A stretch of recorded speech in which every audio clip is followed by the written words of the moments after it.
cœur de l'actualité dans les établissements de l'enseignement supérieur et universitaire reste notre priorité, mesdames et messieurs. Bienvenue à cette nouvelle édition du journal universitaire. Débutons cette édition par la matinée scientifique organisée le jeudi dernier par le ministère des Finances en collaboration avec l'Université de Kinshasa. Une activité qui a tourné autour du thème principal, à savoir ajustement budgétaire et stabilité du cadre macroéconomique face au chaos sécuritaire. La cérémonie a eu lieu au chapiteau de l'Université de Kinshasa. Serge Mboui et Eli Kiakiakou signent ces reportages.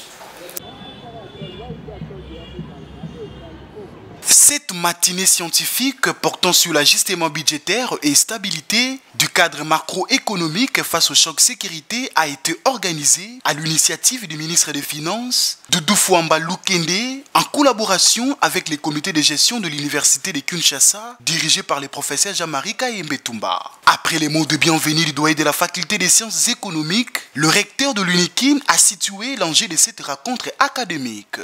Ce 3 avril 2025 signe un jour particulier.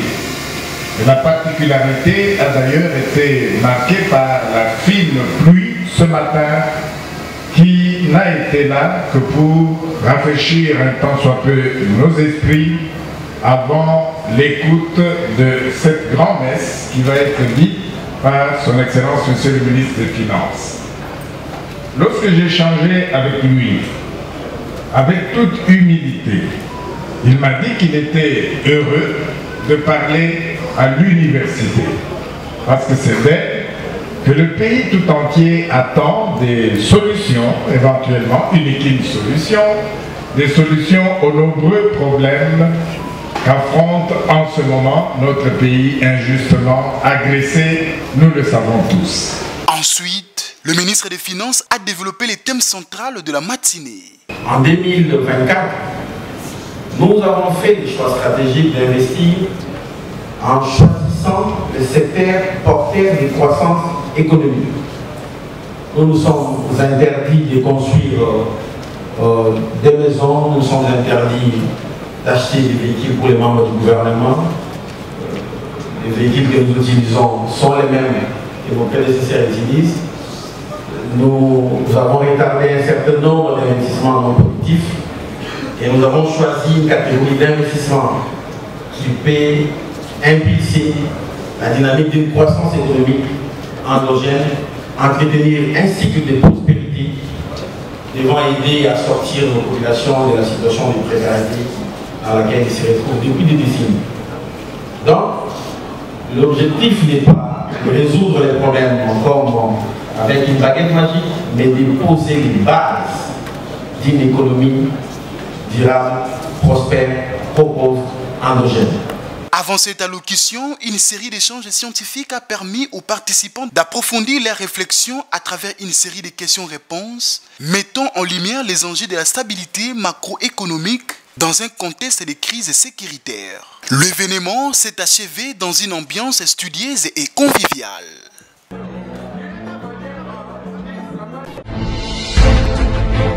Contrôle du trafic de passerelles, le réseau maillé sans fil par Microtik, contexte de la direction provinciale de l'UNPP Kinshasa. C'est le titre de la thèse de doctorat soutenue publiquement par le chef des travaux Dieudonné Ofodia Elanga de la faculté des sciences, département de physique et sciences appliquées de l'Université pédagogique nationale. La cérémonie de la soutenance de cette thèse a eu lieu le mercredi dernier au sein de cet établissement.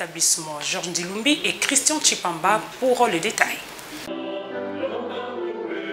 En se focalisant sur les contrôles du trafic dans le passerelle de réseau maillé sans fil par Microtik, contexte de la direction provinciale de l'INPP Kinshasa, le chef des travaux Dieudonné Ofodia Elanga de la faculté des sciences, département de physique et sciences appliquées de l'Université pédagogique nationale, a devant les jurys souligné que le réseau maillé sans fil sont actuellement une famille d'applications nouvelles qui fonctionnent en multisaut et des proches à proches, offrant un accès limité dans la zone de découverte. Plusieurs périphériques étant mobiles et y accèdent à tout moment, les différentes passerelles peuvent se retrouver devant les situations de congestion avec le fil d'attente pouvant ainsi occasionner la perte de paquets. Pour cela, il y a lieu de mettre en place des mécanismes de contrôle des trafics pour ainsi offrir plusieurs possibilités permettant d'améliorer la performance des réseaux maillés sans fil au niveau des différentes passerelles et surtout dans le portail d'accès Internet. Cependant, pour lutter contre ces problèmes, le travail préconise l'utilisation de fonctionnalités intégrées dans le routeur micro-TIC qui se présente comme un atout. Le résultat du travail approuvé par le jury lors de son évaluation est la décision à huis clos. La plus grande distinction, c'est la mention obtenue par le chef des travaux Dieudonné Ophodia, qui par la suite a été couronné par le secrétaire général administratif de l'UPEN pour la jouissance de son nouveau titre. À cet effet, le nouveau docteur en sciences spécialiste en génie informatique a stipulé ce qui suit. Nous avons constaté un dysfonctionnement sur le plan d'accès, de la mobilité et aussi sur le plan de la vulnérabilité. La sécurité n'est pas assurée sur le réseau existant, mais aussi la mobilité n'est pas utilisée. Nous avons préconisé une architecture adaptée et aussi la formation des administrateurs et utilisateurs. En sortant de la salle, le professeur Jean-Marcel Mbikaï, promoteur de la thèse, n'a pas manqué d'ascenser ses travaux. Vous avez constaté vous-même que nous avons des produits qui peuvent transformer notre pays, qui peuvent aider les gouvernements à transformer notre pays, mais nous les négligeons. Ça veut dire que nous contribuons, n'est-ce pas, nous matérialisons la vision de notre chef de l'État à travers notre ministre de l'Enseignement supérieur, Thérèse Sombo. Toutes les formations que j'ai faites à l'extérieur du pays, j'étais dans un consortium où on m'avait nommé junior spécialiste. Et aujourd'hui, parce qu'ils étaient en vidéoconférence, on vient de me confirmer senior. Après la révocation du professeur Jean-Colin Moussonda dans ses activités académiques dans les sous-secteurs de l'enseignement supérieur et universitaire par la ministre de l'enseignement supérieur et universitaire, professeure Marie-Thérèse Sombo, la coordination provinciale du réseau de professeurs des universités et instituts supérieurs de la RDC, RAPICO en sigle, L. Sankourou, fustige cette décision non fondée de la ministre et exige la réhabilitation immédiate du professeur Jean-Colin Moussonda. Déclaration lue par le professeur Benoît Soukou, président de l'association des professeurs de l'université d'Elodja. Il est au micro de Georges Ntilumbi. Déclaration officielle de la coordination provinciale du réseau des associations des professeurs des universités et instituts supérieurs du Congo de la province du Sankourou. La coordination a lu avec vive surprise et sidération l'arrêté ministériel numéro 012-KPMWIN-SASM-MMK-2025 du 21 mars 2025 portant révocation du professeur Jean-Colin Moussonda Kalusambo, président de l'association des professeurs de l'Université pédagogique nationale et coordonnateur du réseau des associations des professeurs des universités et instituts supérieurs du Congo, RAPICO en sigle. Cette décision vient s'ajouter à la liste des autres dont les membres du banc syndical de l'ESU sont victimes et pour lesquels nous attirons l'attention du gouvernement de la République.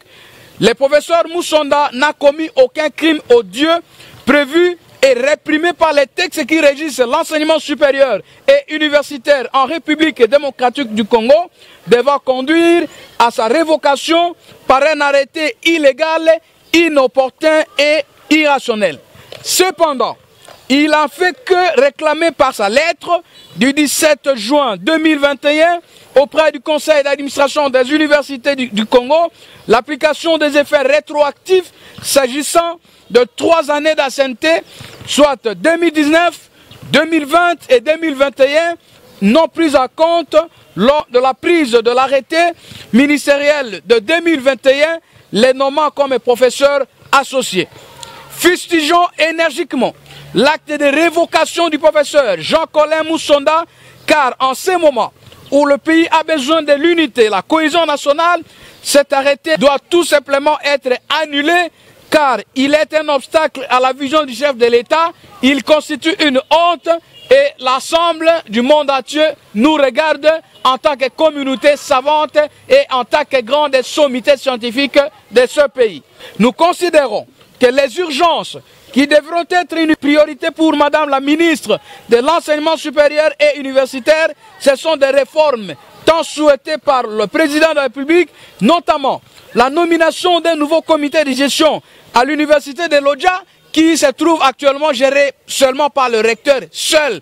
Nous invitons ainsi Monsieur le Président de la République, chef de l'État, Madame la Première ministre, chef du gouvernement, non seulement à frôler ces dossiers, mais aussi à instruire Madame la ministre de l'ESU à retirer sans condition ni délai les dits arrêtés de honte susceptibles de discréditer toute la République et à réhabiliter le professeur Jean-Colin Moussonda par la même voie qui ne défend que les intérêts de l'ensemble du personnel de l'ESU conformément à l'article 39 de la Constitution qui garantit le droit à la grève. Ayant ignoré que ce dossier est né de la seule bonne volonté de son Excellence, Monsieur le Président de la République, d'assurer la mobilité des professeurs et de mettre les professeurs des universités du Congo dans les conditions décentes, il est important de protéger les quelques rares et talentueux professeurs qui sont encore dévoués pour la cause de la République, à l'instar du professeur Jean-Colin Moussonda Kalusambo, au regard de ses enseignements aux apprenants et de la lutte qu'il mène pour la communauté de l'enseignement supérieur et universitaire en général, en parfaite ligne droite avec la vision du chef de l'État, le peuple d'abord. Entrepreneuriat féminin, enjeux et perspectives d'avenir, c'est le thème de la conférence débat organisée par le ministère de Genre, Famille et Enfants en collaboration avec l'Institut supérieur pédagogique de la Gombe que dirige la professeure Gertrude Ekombe. Cette activité s'inscrit dans le cadre de la célébration du mois de la femme. Nisha Kalunga et Tonton Biongo pour les commentaires. Sensibiliser le futur cadre du pays sur les défis et les opportunités de l'entrepreneuriat en RDC en vue d'un accès inclusif de femmes et de jeunes dans le secteur économique du pays. C'est l'objectif poursuivi lors de la conférence débat organisée par le ministère du Genre, Enfants et Familles en collaboration avec l'Institut supérieur pédagogique de la Gombe sous les thèmes entrepreneuriat féminin, enjeux et perspectives. Dans son mot de circonstance, la directrice générale de l'ISP Gombe, la professeure Gertrude Ekombe, a précisé à l'assistance ce qui suit. Pour nous, les termes droit, égalité et autonomisation est une invitation aux femmes du monde en général et à celles du Congo en particulier à s'unir, à s'engager davantage pour l'octroi de tous les droits qui leur permettront de soutenir la promotion de la femme et de la jeune fille dans tous les domaines,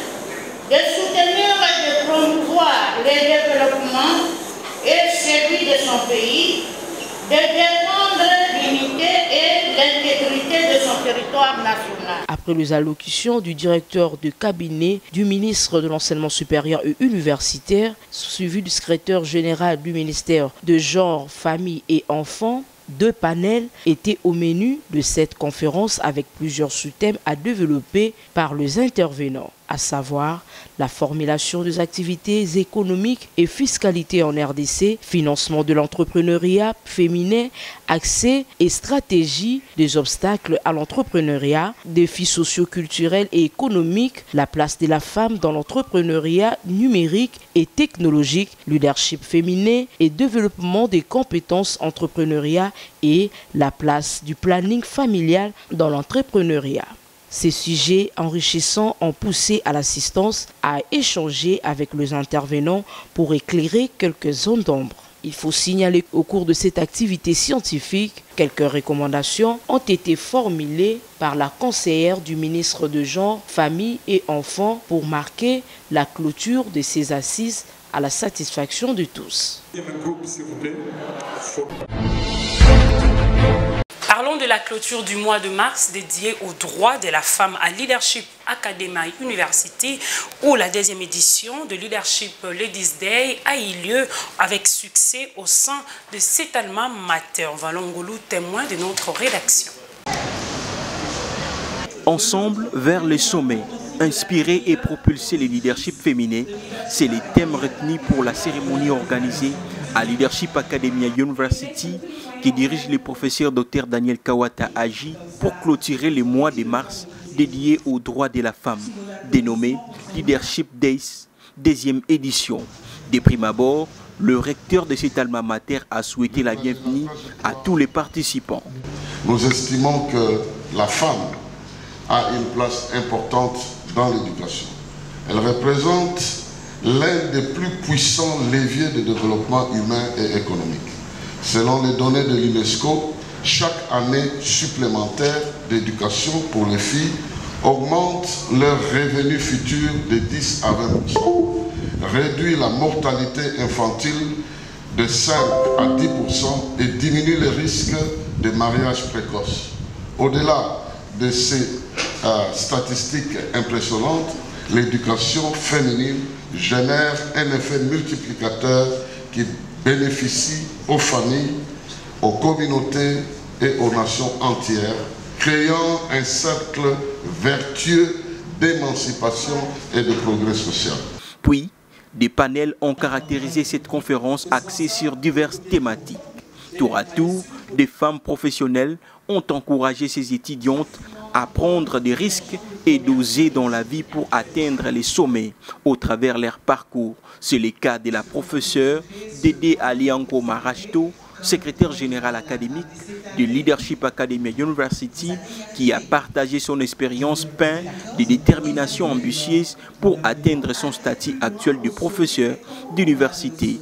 Vous ne savez pas avancer dans votre ambition si vous n'avez pas une vision claire de choses, si vous n'avez pas des objectifs dans la vie, mais surtout si vous ne vous mettez pas en action. Mais pour se mettre en action, il faudrait en même temps évaluer vos forces et vos faiblesses, mais aussi mobiliser les ressources, le moyen qui vont vous permettre d'atteindre vos objectifs. N'oubliez pas, dans ce parcours, il y a toujours les obstacles. Et donc l'échec, ce n'est pas une raison pour rester au sol. Il faut se relever, il faut surmonter les obstacles et à chaque pas, évaluer les résultats, réajuster les tirs. Outre ces interventions, cette journée a été marquée par le concours de meilleure auditrice de la conférence qui consistait à résumer les différentes interventions du jour en 2 minutes. Au finish, 3 étudiantes sur 10 ont été retenues et ont bénéficié des cadeaux venus des Leadership Academia, EcoBank et Norland. Qui commence bien, finit bien, dit-on. C'est par ces mots d'encouragement du professeur Dr Defi Kawata, secrétaire général administratif des Leadership Academia, que cette conférence s'est clôturée.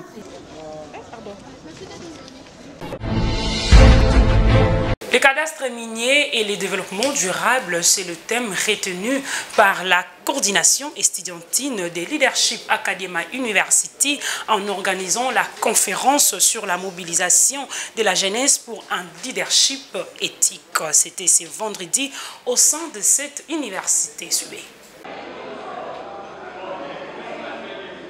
Ces étudiantes et étudiants de Leadership Academy University que dirige le professeur Daniel Kawata Aji ont été sensibilisés par le biais du directeur général du cadastre minier de la RDC, M. Popol Yenga Mabolia, autour de la question des cadastres miniers et du développement durable, dans le but de mobiliser la jeunesse en général et la jeunesse estudiantine en particulier sur le leadership éthique. Le conférencier du jour revient sur l'importance de cette activité. Nous sommes aux commandes, demain c'est une autre génération qui sera aux commandes. Si nous pouvons les préparer face aux défis, aux problèmes que nous avons, vaut mieux les en informer, vaut mieux les éduquer, vaut mieux en parler pour que demain ils ne soient pas surpris lorsqu'ils feront leur leadership. Donc c'était un peu ça, l'idée c'était de communiquer, d'échanger, de voir avec les autres sur un ensemble de questions qu'ils ont à poser sur comment le cadastre minier fonctionne, qui nous sommes et en quoi est-ce que cela joue. Pour Daniel Chikoudi, président des étudiants de Leadership Academy University, cet événement a permis de transformer la jeunesse à une jeunesse participative au développement de la RDC, d'où l'importance d'un leadership éthique. Ouais, l'objectif est de créer une jeunesse participative au développement du pays. Dans ce sens-là, puisque les mines constituent la principale source de revenus nationaux, de revenus économiques, dans cette optique-là, nous avons voulu à ce que les étudiants aient beaucoup plus de connaissances, que les étudiants soient en même de comprendre, de savoir qui peut investir dans ce secteur, comment ce secteur évolue, comment ce secteur fonctionne. Et dans ce cas-là, nous avons contacté le cadastre minier, qui est l'organe qui octroie les concessions minières. La première des choses, c'est l'éthique. C'est l'éthique, puisque les mines existent, les revenus existent. Mais qu'est-ce qui nous empêche d'en bénéficier? L'exploitation minière, c'est fait, mais qu'est-ce qui nous empêche d'en bénéficier? La première des choses, c'est un leadership éthique. C'est-à-dire, c'était aujourd'hui pour nous un moyen de rappeler à la conscience des jeunes pour un leadership éthique. Je pense que c'est l'éthique qui sera comme le léviathan pour le développement de ce pays. Alors la responsabilité de la jeunesse et la part de la jeunesse, bien évidemment, c'est succéder aux aînés, mais bien sûr, avoir un leadership éthique. Enfin, pour honorer les passages du directeur général du cadastre minier de la RDC, la coordination estudiantine de Leadership Academia University lui a décerné un brevet de reconnaissance en raison de sa contribution au développement de la RDC. Cette conférence s'est clôturée après la session des questions et réponses. Regarde ici, Robert. Regarde ici. Sous le haut patronage du secrétariat de l'enseignement supérieur et universitaire, l'Institut supérieur d'informatique, programmation et d'analyse, ISIPA en sigle, a organisé une réunion du comité technique de relance des activités physiques et sportives universitaires. L'objectif de cette activité était de réfléchir sur les stratégies de redynamisation du sport à l'issue. Suivez. En accueillant mardi 1er avril 2025, la réunion du comité technique de relance des activités physiques et sportives universitaires congolais, l'Institut supérieur d'informatique, programmation et d'analyse, ISIPA, que dirige le PDG Martin Ekanda Odimba, a organisé cette activité sous le haut patronage du secrétariat général de l'enseignement supérieur et universitaire qui a réuni plusieurs invités de marque. Cette réunion a rassemblé des experts du ministère de Sport et Loisirs ainsi que de l'enseignement supérieur et universitaire afin de réfléchir sur les stratégies de redynamisation du sport universitaire dans la continuité du lancement de la saison sportive par la ministre de l'ESU, la professeure Dr Sombo Safi Ayane Marie-Thérèse. Les échanges entre les experts à ces assises ont abouti à l'élaboration d'une feuille de route visant à relancer ces activités conformément aux objectifs fixés par la ministre. Pour joindre l'utile à l'agréable, le docteur Jacob Moukala, conseiller du ministre en charge de projet et sport à l'ESU, ainsi que M. Ngali Mozebo, chef des divisions au ministère des Sports et Loisirs, ont souligné l'importance de cette activité en ces termes. Aujourd'hui, il était question de réunir tous les experts de notre ministère, du ministère des Sports et Loisirs, pour réfléchir comment nous devons redynamiser les sports universitaires. Parce que la saison sportive a été lancée par Madame la Ministre. C'est comme ça qu'aujourd'hui, on devait établir la feuille de route pour voir comment relancer les activités sportives au niveau des établissements de l'enseignement supérieur. Il s'agit de mettre sur pied un comité technique qui va se charger de l'organisation de la relance des activités physiques et sportives au sein des établissements de l'enseignement supérieur et universitaire. Je vais faire recours à un proverbe romain qui disait « mais c'est sana in corpore sano ». Un esprit sain ne peut habiter que dans un corps qui est sain.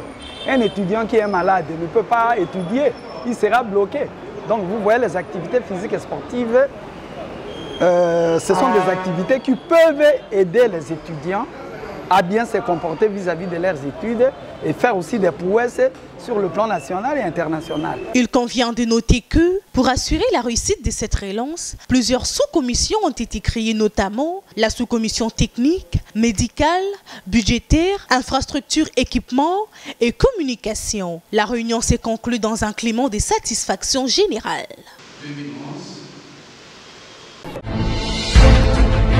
Avant de boucler cette édition, la sous-division éducationnelle d'Ngalema 1 a organisé une journée de sensibilisation de chefs d'établissement sur le test national des sélections et d'orientation scolaire et professionnelle. L'objectif était de réfléchir sur la bonne sélection et orientation des élèves. L'activité a eu lieu le mercredi dernier à l'ITP Ngalema. Magloire Landou et Blaise Boucha pour le reportage. La sous-division éducationnelle de Ngalema 1, relevant de la province de Kinshasa-Lukunga, a organisé une journée de sensibilisation des chefs d'établissement sur les tests nationaux des sélections et d'orientation scolaire et professionnelle, TENASOSP ANSI. L'événement qui s'est tenu le mercredi 2 avril dans la grande salle de l'ITP Ngalema a mis l'accent sur l'importance d'une sélection et d'une orientation rigoureuse des élèves. Dès l'ouverture, le sous-prophète de Ngalema 1, M. Benjamin Lokenge Ifale, a posé les bases de la réflexion et souligner les enjeux de cette initiative. Bien, nous nous sommes retrouvés ici à la sous-division de Ngalema 1. C'est pour une activité organisée par la province éducationnelle de Kinshasa-Lukunga sous le leadership de Madame le prophète Wivine Moudé Nkoko Yimbo pour sensibiliser les chefs d'établissement qui amènent les enfants au TENASOSP. Alors c'était une occasion pour nous de voir ce qui a marché et ce qui n'a pas marché, et puis de projeter, de mettre des bases solides pour avoir plus de réussites que des échecs. Et puis notre rencontre d'aujourd'hui avait des objectifs majeurs.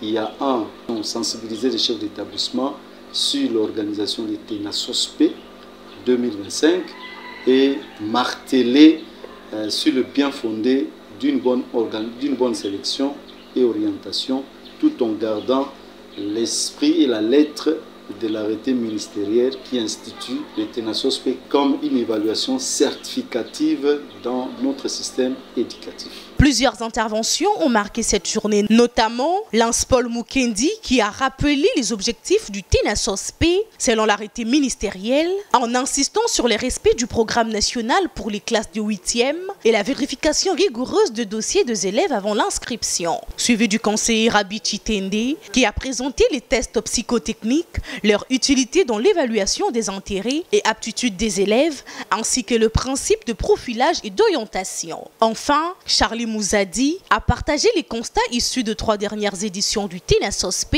mettant en avant l'importance de l'administration des fiches des sondages sur les aspirations professionnelles et de la sensibilisation psychologique des élèves. Et le préfet de l'école accueillant cette réunion s'est exprimé en ces termes. Nous sensibiliser sur l'organisation de TENASOSP parce que ce test est très important pour pouvoir orienter les enfants par rapport à ce qu'ils doivent choisir comme option quand ils vont commencer les humanités. Parce qu'à plusieurs reprises, on a remarqué qu'il y a eu un peu de lacunes. Les enfants ont eu des difficultés pour pouvoir réaliser ou soit faire ces examens. Mais aujourd'hui, du moins, avec l'évaluation que nous avions faite, il y a des zones d'ombre qui sont éclairées. Les lanternes sont éclairées là-dessus. Espérons que cette année, ce test va être organisé d'une manière objective et qu'au fur et à mesure on évolue, les zones d'ombre seront élaguées. La session s'est clôturée par un échange interactif entre les participants et les intervenants, suivi de mots de conclusion de M. Benjamin Lokenge, qui se félicite du succès de l'initiative. C'est ici que prend fin cette grande édition du journal universitaire. Mesdames et messieurs, si cela vous a plu, dites un grand merci à Tonton Biongo qui était derrière la caméra, réalisé par le docteur Emmanuel Lema, toujours sous la coordination de monsieur l'honorable André Mouchongo Machara. Merci également à vous, chers téléspectateurs, particulièrement à monsieur Yannick Chimanga qui nous suit depuis la ville de Kinshasa. Quant à moi, je vous souhaite un excellent week-end.